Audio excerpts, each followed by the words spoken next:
विनय एक बीमा कंपनी में काम करते हैं। उनकी कंपनी उनको एक जगह से दूसरी जगह ग्राहक से मिलने के लिए भेजती रहती है, जिसके कारण वो अपना घर एक ठिकाने पर नहीं रख सकते थे। एक बार उनको नेपाल के एक छोटी सी पहाड़ी इलाके में जाना था, करीब 1 महीने के लिए। इस बार उन्होंने अपनी पत्नी को भी साथ ले लिया। परिवार में सिर्फ वो उनकी पत्नी ही रहती थी। विनय और उसकी पत्नी दोनों नेपाल के लिए निकल पड़े। वैसे भी ठंड का मौसम था और नेपाल में ऊपर से तो बहुत तेज बर्फ पड़ रही थी। वह लोग अपने घर पहुंच चुके थे। अपने घर तक पहुंचने के लिए उन्हें बहुत संघर्ष करना पड़ा था, क्योंकि घर छोटे से गांव में एक पहाड़ी इलाके में था, जिसकी वजह से दोनों बहुत थक चुके। रात के 12:30 बज चुके थे। जहां वो रह रहे थे वहाँ दूसरों का घर बहुत दूर था। बाहर जाने पर ठंडी हवा और बर्फ गिर रही थी। दोनों अपनी रजाई में दबक कर आराम कर रहे थे कि अचानक उनकी लगा कि किसी ने उनके घर का दरवाज़ा खटखटाया है। फिर उन्होंने सोचा कि यह पता है ये तेज हवा के कारण चल रहा है। उसकी बीवी ने ऐसा बोला। अगली सुबह विनय जिस काम के लिए आया था उसके लिए वो निकल पड़ा। उसकी पत्नी घर में अकेले ही थी। उसको समझ में नहीं आ रहा था कि वो घर पे बैठे वक्त कैसे बिताए। उसने सोचा कि चलो बाहर जाकर ही कुछ देख लिया जाए। बाहर ठंड तो थी लेकिन हवा नहीं चल रही थी, इसीलिए अपने स्वेटर पहनना और बाहर निकलने को तैयार हो गई। जैसे कि उसने अपने घर का गेट खोला, वैसे ही देखती है कि घर के पास बने एक कमरे में पीछे एक छोटा सा बच्चा खड़ा है, जो उसको चुपचाप देख रहा है। विनय की पत्नी ने उसको अपनी ओर बुलाया, पर वह नहीं आया और वह वहाँ से भाग गया। अगले दिन भी वह कुछ ऐसा ही हुआ। वो लड़का फिर उसे देखता रहा।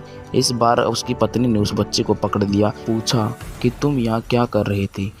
वह कुछ नहीं बोला। आखिर में उसका नाम पूछने पर उसने अपनी धीमी सी आवाज़ में अपना नाम सूर्य बताया और फिर वहाँ से भाग गया। उसको उसका व्यवहार कुछ समझ में नहीं आया।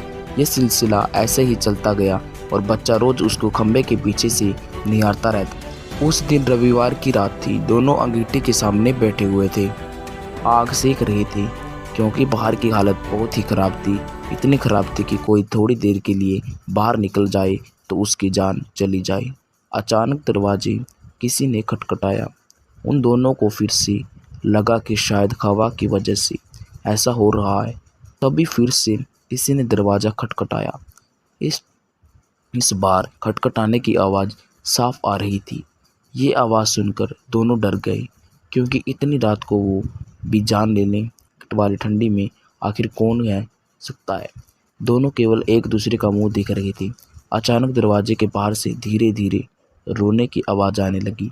तभी विनय ने जोर से आवाज़ में बोला, कौन है बाहर।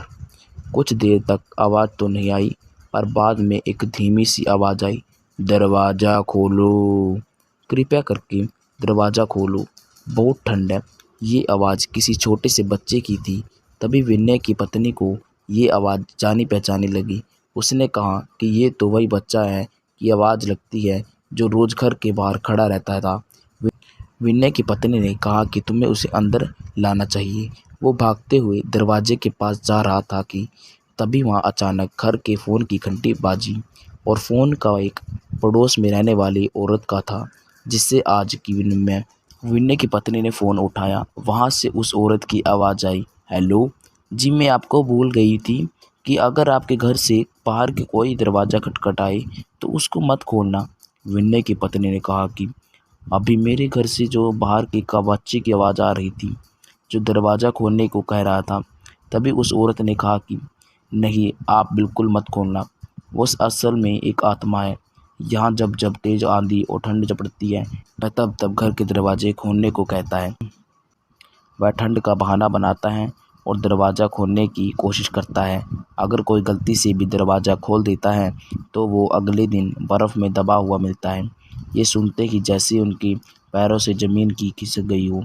वे सोचने लगी कि जो बाहर दरवाज़ा खटखटा रहा है वो असल में एक आत्मा है। उन्होंने दरवाज़ा नहीं खोला।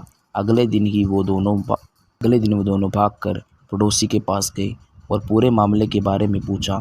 उस औरत ने बताया कि इस गांव में एक परिवार रहता था पहाड़ टूटने की वजह से उस परिवार का विनाश हो गया। बस एक बच्चा बच गया। वह दूसरों के घर जा जा कर खाना मांगता। एक दिन बहुत ज़ोरों से बर्फ़ की आंधी पड़ रही थी। वह उस दिन बाहर ही था। उसे किसी ने भी अंदर नहीं बुलाया और वह मर गया, जिसके कारण उसकी आत्मा ऐसे ही भटकती रहती है। वीडियो पसंद आई हो तो वीडियो को लाइक करके चैनल को सब्सक्राइब कर दो।